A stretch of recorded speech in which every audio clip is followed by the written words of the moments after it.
Hi there, good day. Welcome to your main newscast for today, Sunday, April 16th, 2023. My name is Joshua Van Slyckman.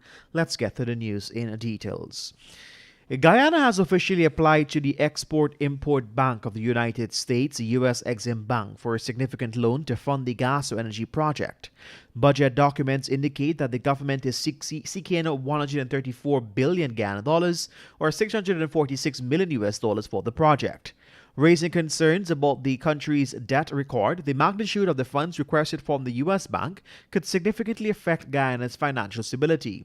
Vice President Barrett Jagdeo announced that the application for the loan has been submitted and is progressing towards a conclusion. The money is supposed to go towards a tremendous 759 million US dollars cost for the natural gas-fired power plant and natural gas liquids plant to be constructed by the contractor CH4 Lindisaker.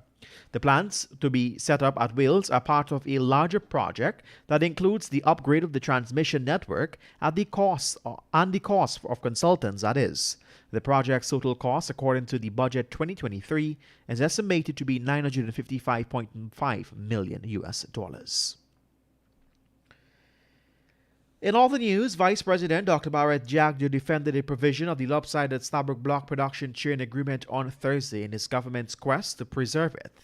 The PSA is coming under scrutiny yet again for allowing ExxonMobil and its core ventures to recover uncapped accumulated interest on loans taken to meet Stabroek Block expenses without the prior approval of the Minnesota Responsibility for Petroleum. There are serious concerns about the potential abuse of this provision, as companies can take out loans with unreasonable interest rate to later recover that. Jagdeo said during his last press conference that the issue is complex and reflective of the cost of raising capital.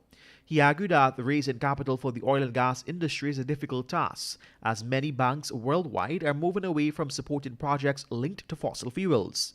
He used the example of the Joe Biden-led United States administration vetoing a loan that the Guyana Shore-based Inc. has tried to get from the Inter-American Development Bank because it would support Guyana's oil industry. The loan was for 180 million US dollars from Gibbs B shore-based operations. Get the full details in today's Kaieteur News.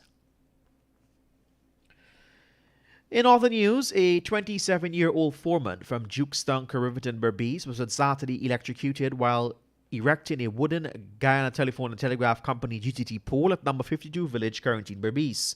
Kaieteur Radio understands that the incident occurred about 12 hours 20 on Middle Walk Dam, number 52 Village, Quarantine, Berbice. Reports are that Benjamin was operating a 4-ton truck with a hydraulic lift that lifts the telephone pole into its position, while Odell Kite was holding the pole to help position it.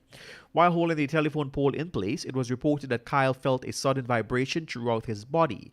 Kite said he let go of the post, after which he saw Benjamin motionless on the ground. Benjamin was rushed to the Skeldon Hospital, but Kyle was pronounced dead on arrival. The Guyana Oil and Gas Governance Network, OGGN, and Transparency Institute Guyana Incorporated, TIGI, in a joint statement condemn the attack on female journalists in Guyana. The most recent attack was launched on Kaieteur News' Davina Bagot and President of the Guyana Press Association Nazima Ragbir on social media websites. In a press statement, the two advocacy group noted that the attacks are not about the substance of the news reports by the two female reporters, rather they are an attack on the reporters themselves. The body said that the attacks place a target on the backs of reporters.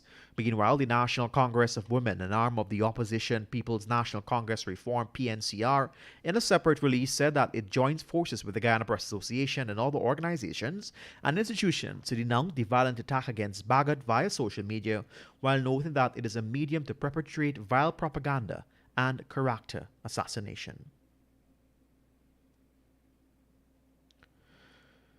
We tell you now that two bandits armed with a toy gun and knife robbed a 24-year-old money changer of Lot 23B David Street, Rose Hall, Town, Quarantine, Berbice, of $70,000.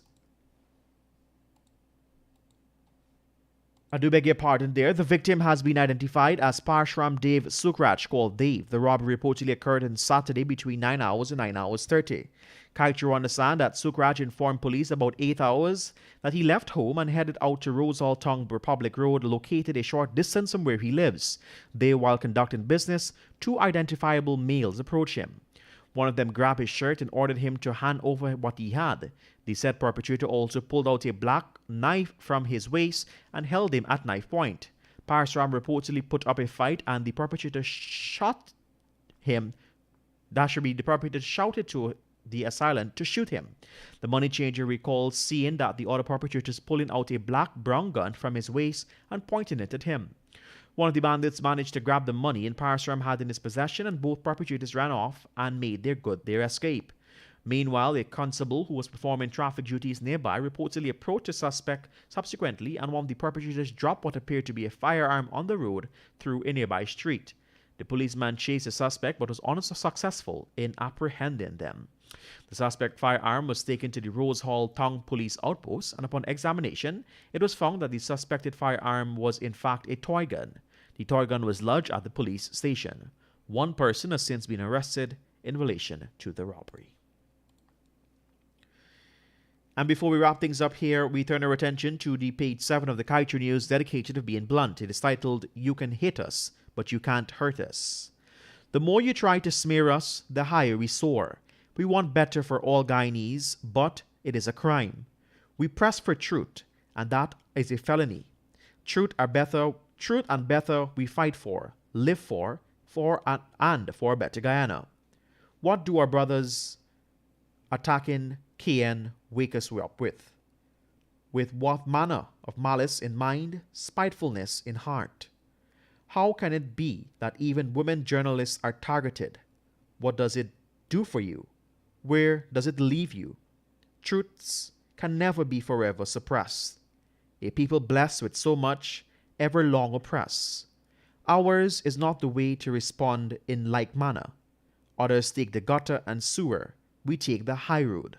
Stronger we go forth for a richer Guyana. May we all be better for doing so. And if this is all wrong, then we are still blessed. Blessed to be among the best of men and women for having tried. Fellow Guyanese, ours is the high ground, there can be no other. And with that, we've come to the end of your main newscast here on Kaieteur Radio 99.1 and 99.5 FM.